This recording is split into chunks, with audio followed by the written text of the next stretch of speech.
Hi, this is Matt at LSAT Lab, and today's class is on tree ordering games in the logic game section.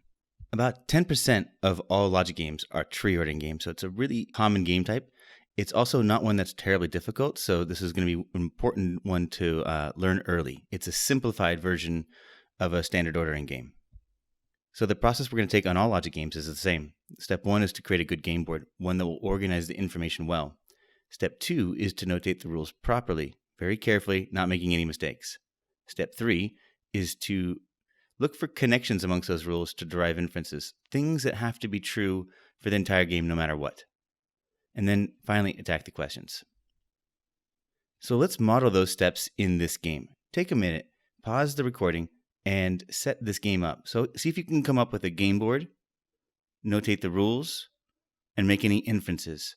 So do everything you would do before starting to work on the questions. And then hit play and we'll walk it through together. All right, welcome back. So remember, the first step is to create a good game board. And so we look in the scenario, a movie studio scheduling the release of 6 films, F, G, H, J, K, and L. So we're going to list those characters off near our game board. Since no 2 of these films can be released on the same date, and many of the rules reference who's earlier than who, we know that we're putting these 6 films into order, 1 through 6. So now after we have a game board, the next step is to notate the rules. So we go into the rules, and the first rule tells us that F must be released earlier than both J and L. And so we can notate that with a partial tree with F and a line up to J, and then F and a line down to L. The second rule, K must be released earlier than J, and J must be released earlier than H. We can represent that K before J and J before H. We get a string K, J, H.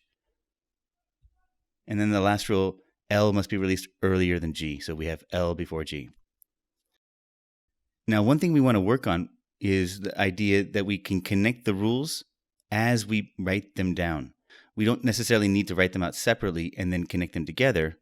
We could also just go ahead and connect them right away. So if we looked at the first rule and put that down, F is before J and L.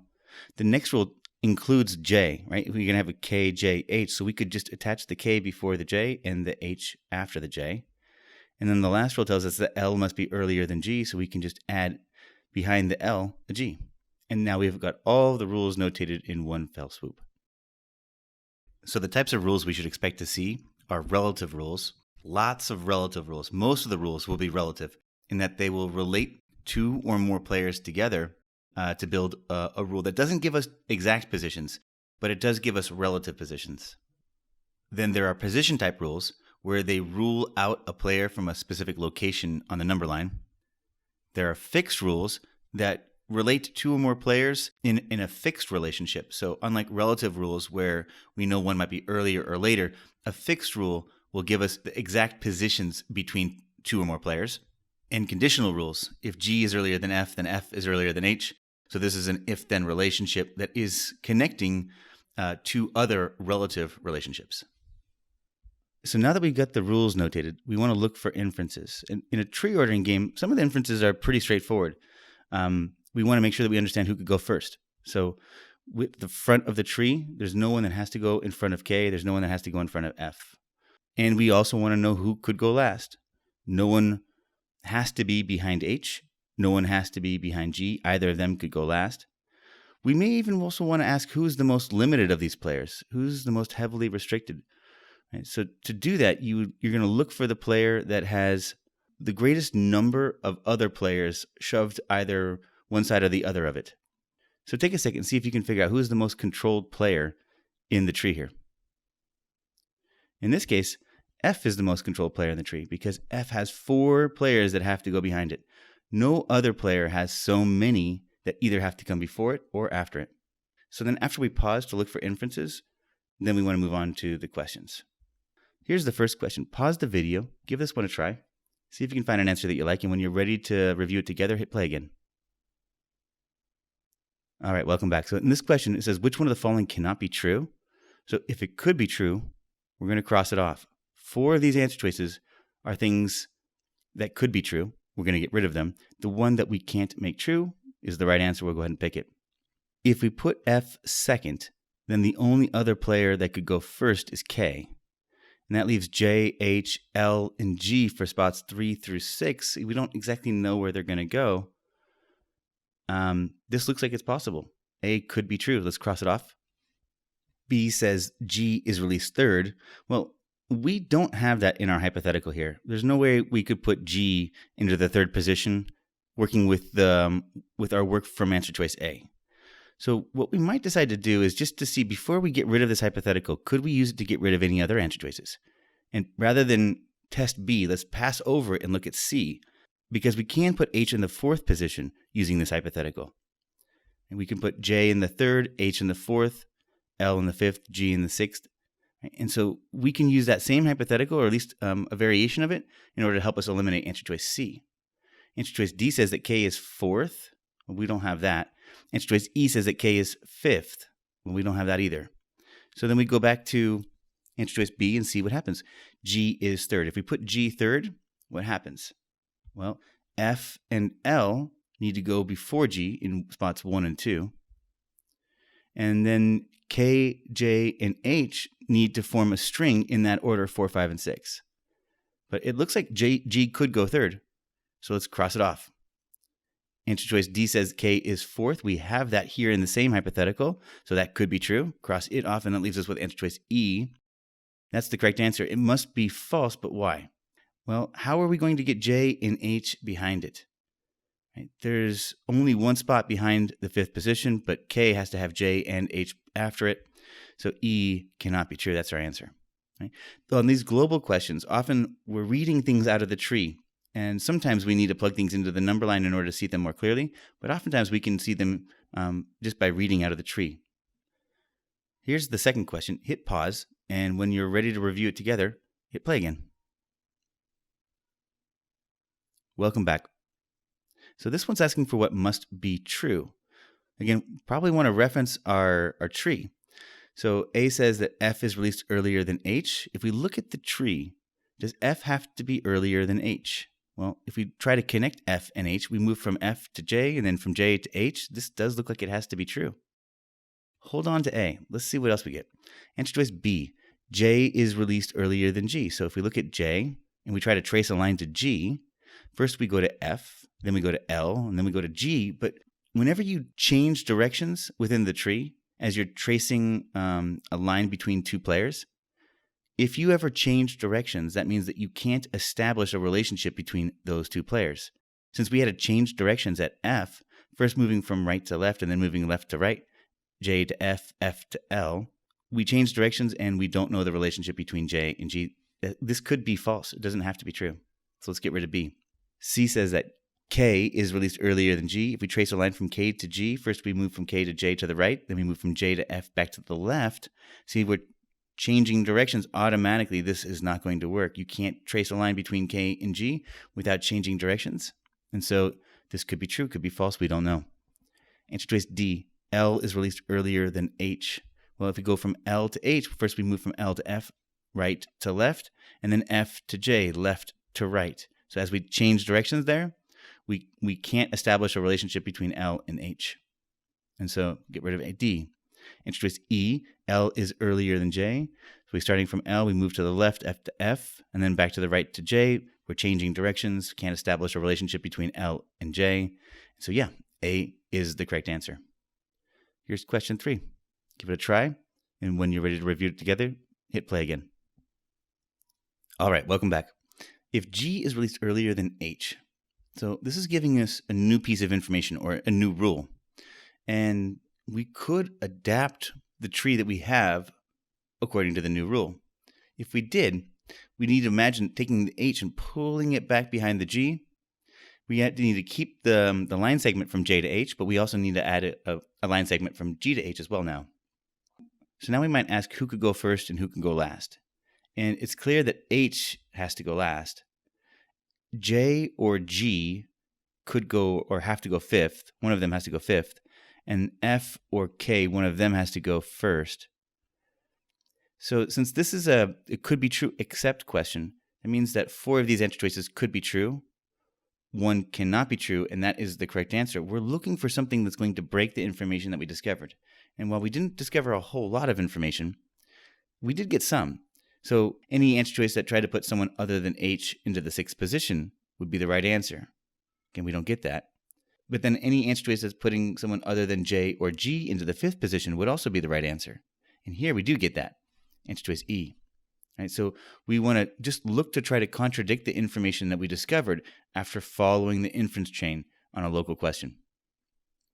All right, so here's question 4. Hit pause, and when you're ready to review, hit play again. Welcome back.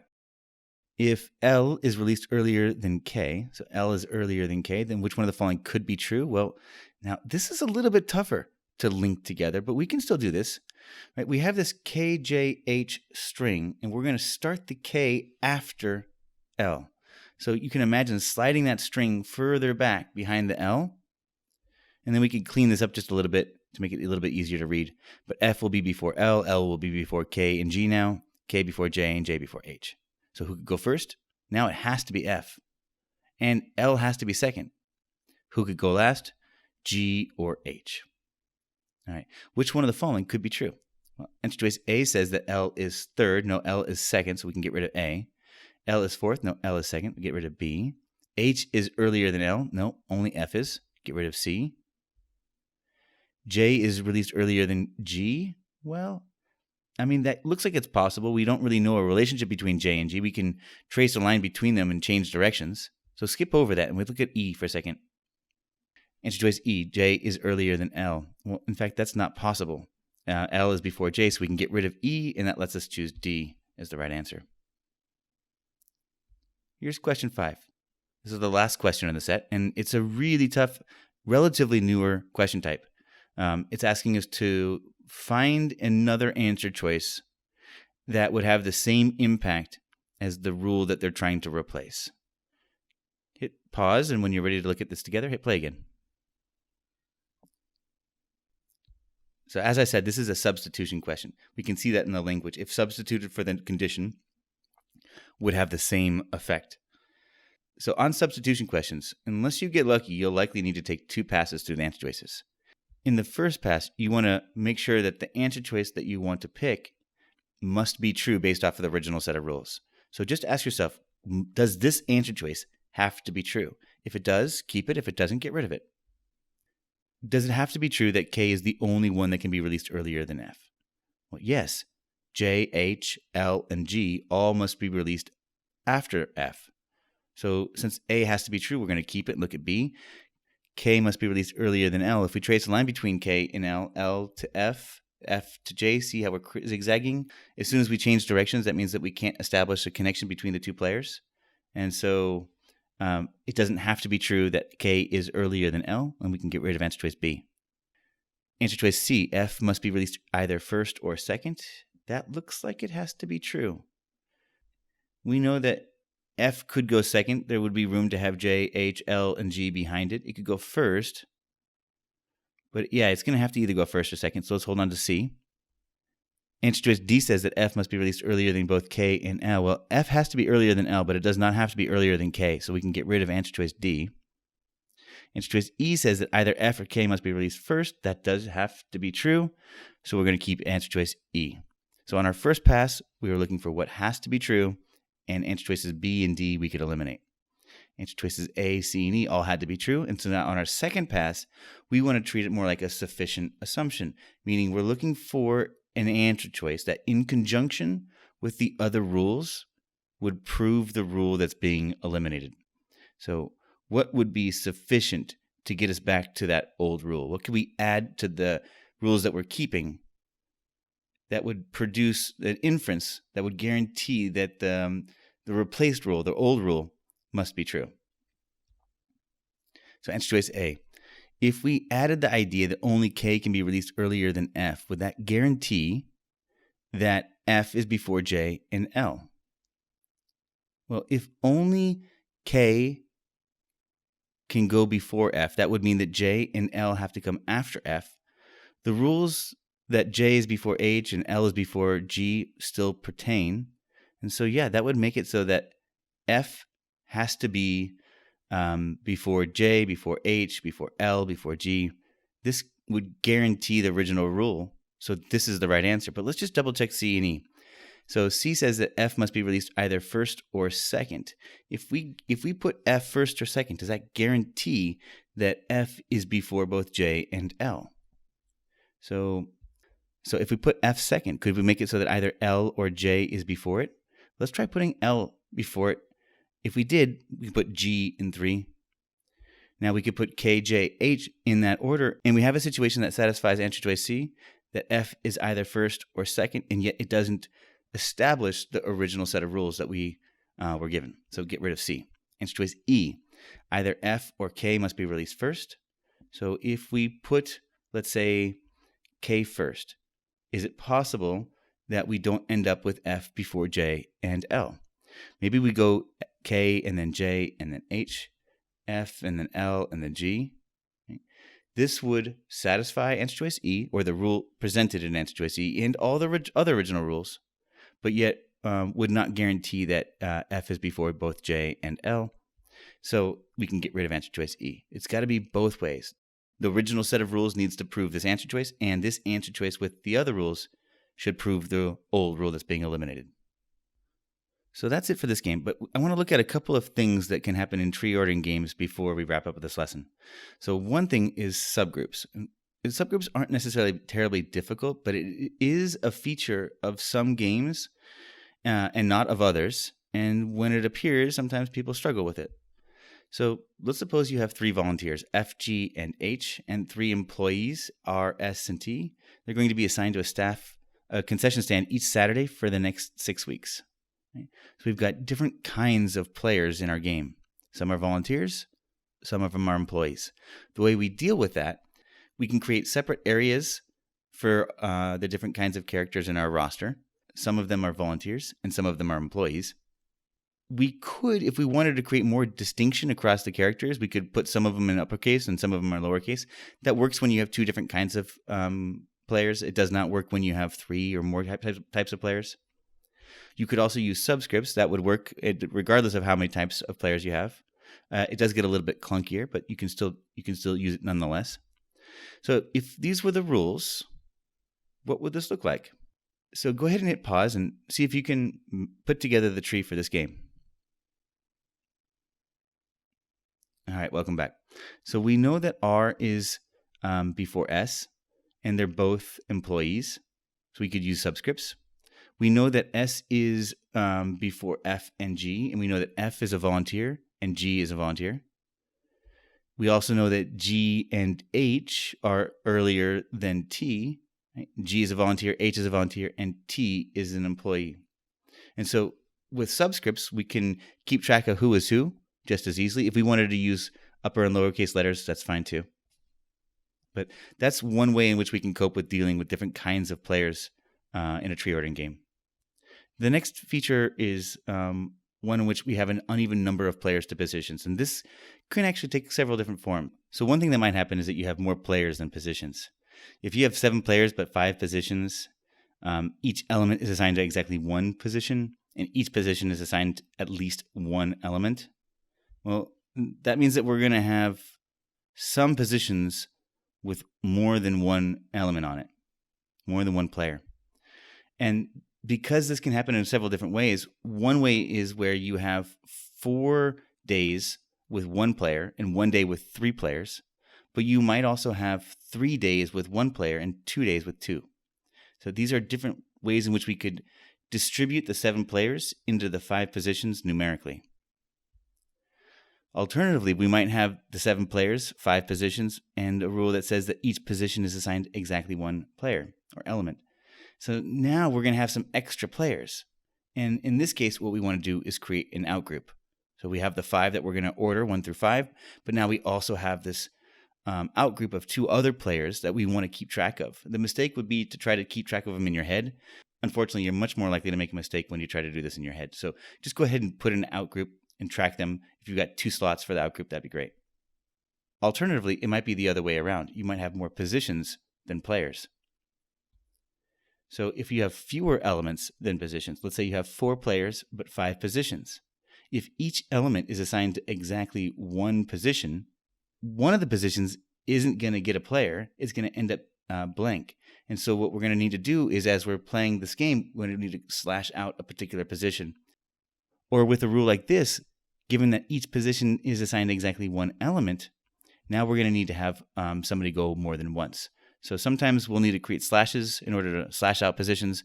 If it turns out that some of our players need to go multiple times, we might want to create a numerical distribution. How many times is the maximum number of times that any one player could go? How many players could go more than once? In this case, 3 of the players will go once, 1 player will go twice. Finally, frames are important in logic games, but less common on tree ordering games. So about 35% of games can be framed overall, but only about 18% of tree ordering games can be framed. So it's less common to frame here than it is on other game types. There are 2 common triggers that help you identify when to frame. The first is that you get an either or but not both rule. And it might sound something like F must either precede G or F must precede H, but not both. If F must precede one or the other, but not both, we know that when F is before G, then it won't be the case that F is before H. And when F is before H, it won't be the case that F is before G, right? Because we can't have both. So when F is before G, we know that H has to be before F. And when F is before H, we know that G has to be before F. What this does is it creates 2 alternative strings. We don't know whether it's going to go HFG or GFH. But if we use those as the base and attach the other rules onto them, this will give us the foundation, the beginning of 2 trees that we can then use to navigate the game. The other mechanism that can create frames on tree ordering games are biconditionals. And a biconditional is a conditional relationship that goes in both directions. If we know that G is earlier than F, if and only if F is earlier than H, the if and only if give us a biconditional, a double arrow. We can think of it like this. G is before F, double arrow, F is before H. We could also kind of take that biconditional and break it into 2 different rules. If G is earlier than F, then F is earlier than H. And if F is earlier than H, then G is earlier than F. Right? So we can kind of see it moving in both directions. G is before F, then F is before H. If F is before H, then G is before F. Again, we can put those back together again and get us this biconditional. So if both of these are true, then what we end up with is G before F and F before H. But there's also the contrapositive of a biconditional, right? If it's not the case that G is before F, if F is before G, well then and only then is H before F, right? So the contrapositive of a biconditional simply takes both sides and negates them. And when you negate a relative rule, you just switch the direction. So in this case, we would get HFG. And so what that's telling us is that when you have a biconditional like this, it's going to give you 2 options. In this case, it's going to give us G is before F is before H, or H is before F is before G. And then we can use those 2 as the starting point on which we can connect all the rest of the rules and build 2 trees to answer the questions. So in summary, how do we spot a tree ordering game? First, you want to make sure that you're looking at an ordering game, right? Look for ideas like in order consecutively before things within the scenario or the rules themselves. All or nearly all of the rules relate 2 or more elements in relative relationships. We're looking for a lot of relative rules. Those connect together and build the tree, right? So that's how you identify a tree ordering game. The game board that you want to use on a tree ordering game is just a regular old number line, the same kind of a game board you would use for a standard ordering game. The only key difference here is that the rules coalesce to build a system. The rules that you want to be on the lookout for when you're looking at tree ordering games: relative rules, rules that relate players to positions, so K can't be third, fixed relationships, so a more concrete relationship between 2 players rather than just one is before the other. How about one is immediately before the other? And then also conditional rules. You know when to frame when you run into either or rules or biconditionals. So that's it for tree ordering games. I invite you to check out these other videos or visit us today at lsatlab.com.